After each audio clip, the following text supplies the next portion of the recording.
Hi Gemini, this is Jav. Welcome po sa ating channel. By the way, Gemini, this is your weekly Gabay Tarot reading from December 8 to 14, 2025. Gamitin ang reading na ito bilang gabay lamang. Kung naka-resonate kayo, comment down. Tandaan, Gemini, ito ay channel reading. Kunin nyo lang po kung ano naka-resonate sa'yo. This is for you, Gemini, ngayon December 8 to 14, 2025.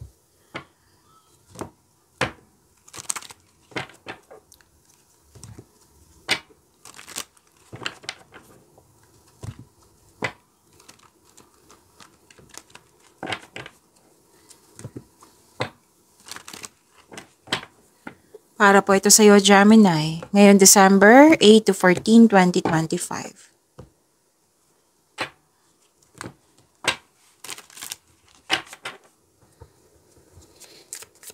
Angel number para kay Gemini ngayon December 8 to 14, 2025. Sabi po dito, okay, this is angel number 3T. 3-3, okay. Any positive changes or projects you are considering right now will be worth your while. Expect that your power to manifest and create will be heightened. So this is about growth and expansion. Opportunities na dumating sa iyo na please expect na magiging busy kayo, Gemini. Okay, so increase your confidence kasi mukhang marami kang ginagawa na dito. So, I am expanding. To attract more blessings, let us say the power affirmation. Let us say, I am expanding. So, this is angel number 3-3.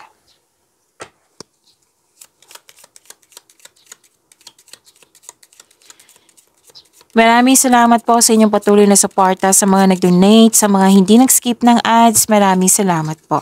Sa mga hindi pa nag-subscribe, subscribe na po kayo at click bell notification para malaman nyo na may bago tayong video. Para sa mga gusto magpa-reading po, comment po kayo ng personal reading. Again, comment kayo ng personal reading and check my reply sa comment section. Mas lumawak yung bisyon nyo sa buhay. Oo. Tapos, sabi ng card dito, make it balance. Your emotion, balance, like, pwede din sa sa kaperahan, control, monitor, and save. And yun, mas lumawak yung vision mo sa buhay. Tapos, may kausap pa dito eh. Pwedeng kausap mo to yung mentor mo, wiser, elders, parents, coach, life coach, okay? Kausap mo at nagbigay ito ng suporta sa iyo, nagbigay ito ng wisdom message sa iyo, ng siyang dahilan na na-motivate kayo. You're taking action with courage na dahil sa support nila. Okay? And nakita ko rin dito na dalawang card po pala nagsabi dito na mas lumawak yung vision mo sa buhay kasi may napatunayan eh. May napatunayan, may chances. Yan. Tapos, yan ang dahilan na mas lumawak yung vision mo sa buhay. At nagkaroon ng time for reflection, nagkaroon ng me time, at malakas din yung intuition mo. You're very inspired. Dalawang card mismo nagsabi dito na you are very inspired, Gemini.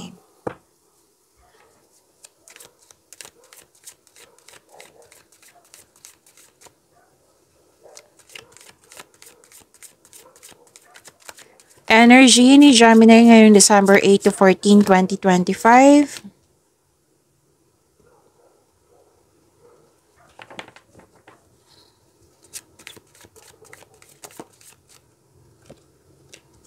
Oh, lumabas pa rin. Wow. Okay. Para sa mga bago dito, kung may napansin kayo na repeating message, like nanood kayo sa inyong monthly, weekly, dito sa weekly nyo, sa daily nyo, at may napansin kayo na repeating message, yan po yung pinupush ng course sa inyo na kailangan yung bigyan ng atensyon, solusyon at aksyon kung maaari po. So, na yung energy ni Gemini ngayong week na ito, December 8 to 14, 2025. Nagkaroon ng pagkakaisa You're making memories. Nagkaroon ng time for yourself, nagkaroon ng time sa kapwa mo, pwedeng sa family mo kasi may nakita kong group of people dito. And yung sinabi ka ng card nyo dito na very supportive yung taong malapit sa'yo, andito din po. Very supportive sila sa'yo. So, may nakita rin ako dito, may plano kayo na outing, reunion. Pwedeng may nag-spend time ka sa yung sarili, nag-spend time ka sa bata or sa mga bata. Okay? Pwedeng sa inner child mo to ha. Alam nyo ba, sa pagkakaroon ng time for yourself, to your inner child, sa mga bata, pwede sa mother figure, sa mother mo, mare-refresh yung energy mo. So, ang ganda. Nag-spend time ka, ilan sa inyo, nag-spend time sa old friends or sa mga taong para mong pamilya. Pwedeng literal na pamilya mo ha, kasi may nakita kong family dito. Tapos, may posibleng may pagpatawad na mangyayari. At, pwede din, ipakilala mo na yung partner mo sa grupo ng tao. Kasi di ba may reunion, togetherness, bonding. At yun po, may grupo ng tao dito na very supportive sa iyo. Oo. Tapos, pwede din na may mamimit kang tao, pwedeng ka-date mo to, or kaibigan mo to, na nakwento mo sa kanya yung past mo.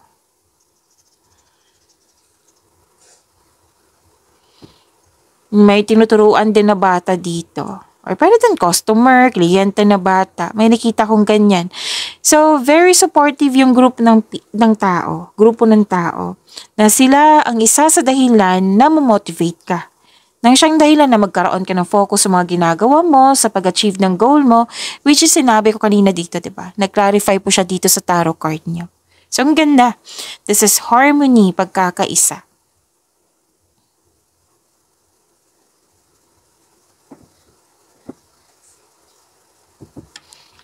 At nakita ko rin dito na may mensahe na parating. Okay. May mensahe na parating.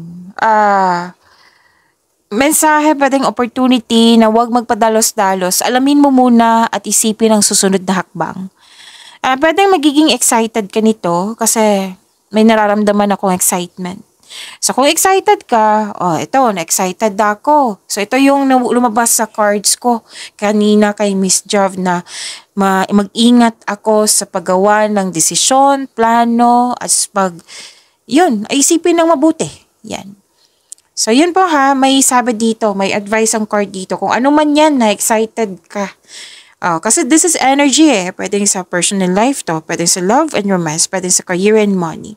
Kung ano man to, basta na may nararamdaman kayong excitement na iwasan nyo sanang mag-go agad. Kailangan mong pag-isipan ng mabuti, mag-create nga ng konkretong plano, yung wag magmadali. Relax lang, one at a time. Magawa ng plano, matibay na plano. Kasi makatulong din ito sa pagpalakas ng iyong confidence, Gemini. At may sabi sa akin ngayon na excited kang matapos ito. Matapos itong mga gawain mo, pwede. Oo. Tapos, may gagawin ka dyan na alam mong magkapagbigay ito ng success sa iyo. So, yun nga yung sinasabi dito na may nararamdaman akong excitement. At maaaring may parating sa iyo na bagong tao, pwedeng kaibigan, pwedeng romance ito, posibleng bata pa sa iyo or youthful pa ang attitude. It might be this is an earth signs or an air signs. Earth signs is Taurus, Virgo, and Capricorn. Air signs is kapwa nyo, Gemini, Libra, and Aquarius. Pwede doon exciting ka sa coming party, monthsary, anniversary, achievement, any kind of achievement. Nakikita ko dito di ba na may sabi ako kanina na me time, alone time, nagkaroon ng time for reflection. Nakikita ko kasi dito, Gemini, which is natuwa ako. Kasi nakita ko dito na may iniisip mo yung mga nangyari sa nakaraan na-appreciate mo yung improvement na nangyari. Like for example, dati ma-immature ka pa, nahihirapan ka sa pagtanggap. Ngayon, hindi na, matured ka na madali na lang sa'yo, hindi ka na nahihirapan. May improvement eh. Improvement kasi nakikita ko dito. Pwedeng personal improvement to, personal growth. Yan.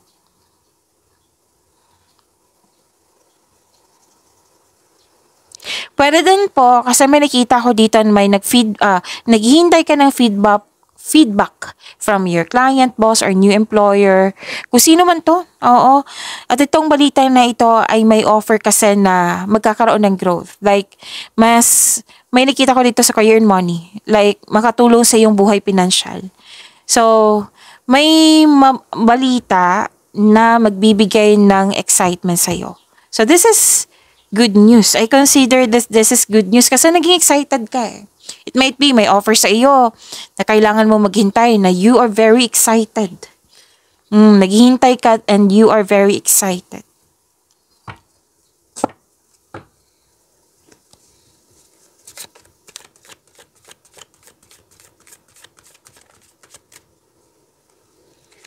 Career and Money ni Gemini ngayon December 8 to 14, 2025.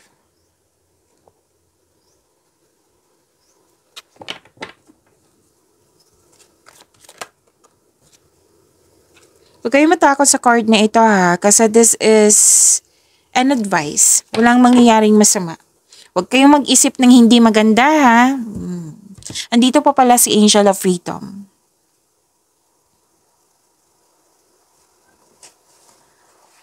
Please expect, itong dalawang card nito, sobrang daming gawain. Sobrang daming ginagawa. So, kaya may advice dito.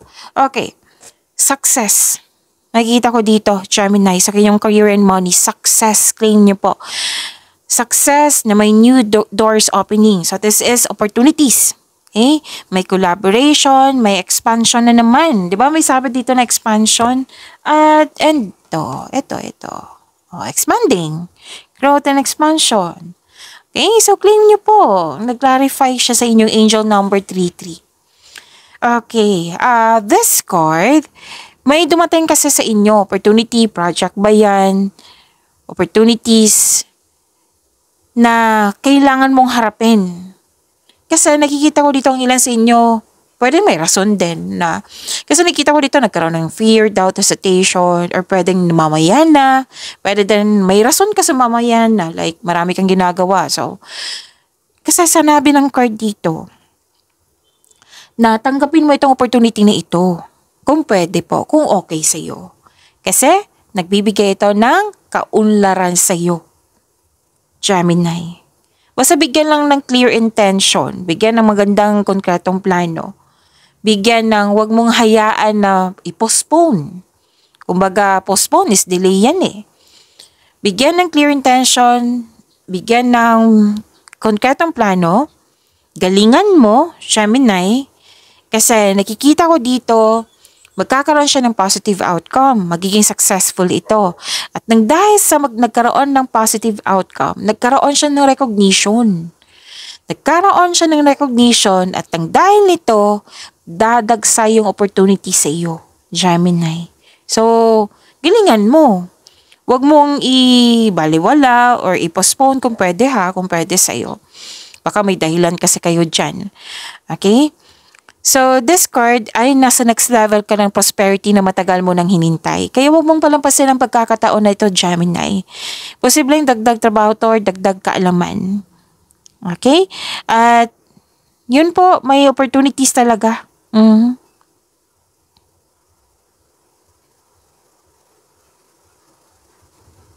Kasi may sinasabi ang cardio dito na nagkaroon ng fear, doubt, hesitation. So, sana'y ma-overcome mo iyan at isipin mo yung mga advice ng cardio kanina na huwag mong balewalain. Kasi magbibigay ito ng kaunlaran sa iyo. Okay? Pwede din na may offer sa iyo na gusto mo pero nagkaroon ka ng doubt, hesitation, or fear or lack of confidence to. So, ipakita mo sa kanila na gusto mong offer na ito, na kaya mo, o na interesado ka. Ipakita mo sa kanila. Basta increase your confidence. Kailangan mong labanan yung fear, doubt, hesitation.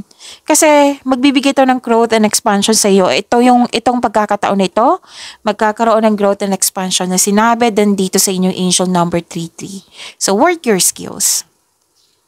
So please expect ha, dalawang card kasi nagsabi dito na magiging busy kayo.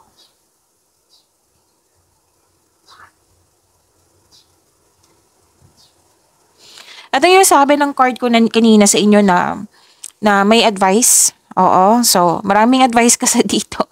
Gemini. Oo. Naging workaholic ka. Pwedeng overspending to sa trabaho or sa kaperahan. Kailangan ng balanse.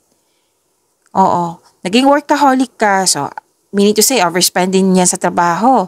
Meaning to say, mapapagod ka niyan. So, you have to save your energy. Balanse po. Hindi po masamang magsipag. Pero kailangan ng balanse para hindi ka maubos. Maubos yung energy. Kailangan ng tamang pahinga. Our health is wealth. Yeah, balanse po ay kailangan. Pero din itong sa material na bagay. Like yung sabi ko kanina, money. You have to monitor, control, save your money. Pwedeng ibang bagay din to ha. Pwede din nagtitiis ka sa toxicity. Oh. Pwede din na may ginagawa kayo dyan na alam mong hindi nakakabuti sa'yo pero ginagawa mo pa rin. Like for example, yung sinabi ko kanina, overspending sa trabaho. Okay, so that is an advice. Kailangan mo ng freedom, kailangan ng recovery, kailangan magkaroon ng balanse.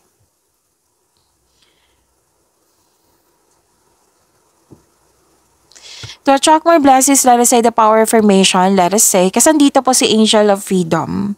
Let us say, I choose to be free from whatever holds me back. I choose to be free from whatever holds me back. Kung sa Tagalog pa, kasi may nag-request po. Excuse me, kailangan ko mag-burp. Pinili kong lumaya sa anumang pumipigil sa akin.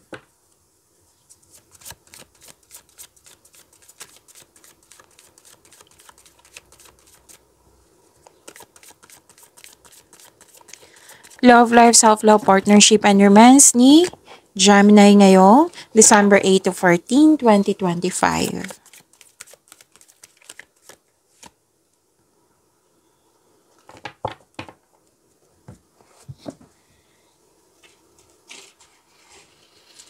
So, may new beginning akong nakikita dito, Gemini. Ano to eh? Pwedeng bagong pasok sa relasyon or ligawan or pwedeng bagong kaibigan. Kasi sabi ng card nyo dito, may gift from the universe. The divine is offering you a new love. Yes, may parating na bagong pag-ibig po, which can arrive in many forms. Pwedeng self-love, bagong relasyon, bagong connection sa isang tao na magbibigay ng love, peace, and happiness sa iyong buhay. At okay. Pwedeng may nagkabalikan, pwedeng nagkabate, pwede din na very supportive kayo at mahal na mahal nyo isa't isa. Nakita ko kasi dito masaya kayo ngayon, nagkaroon ng positive emotions flow.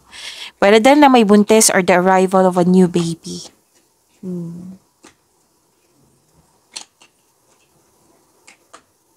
So, ikaw yung nagfo-focus sa self-love and you're taking time for yourself. Oo, nagkaroon ng personal development.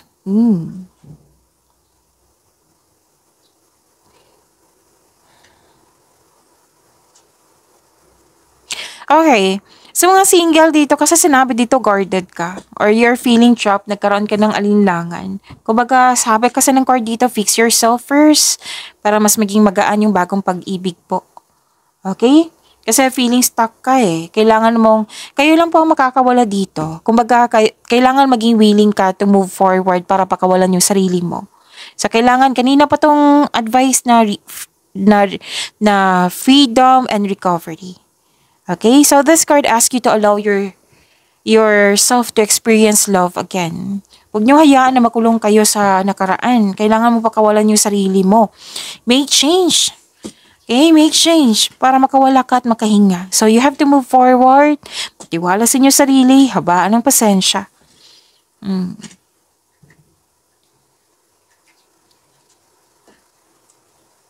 Habang pasensya pa rin yung sinasabi dito eh.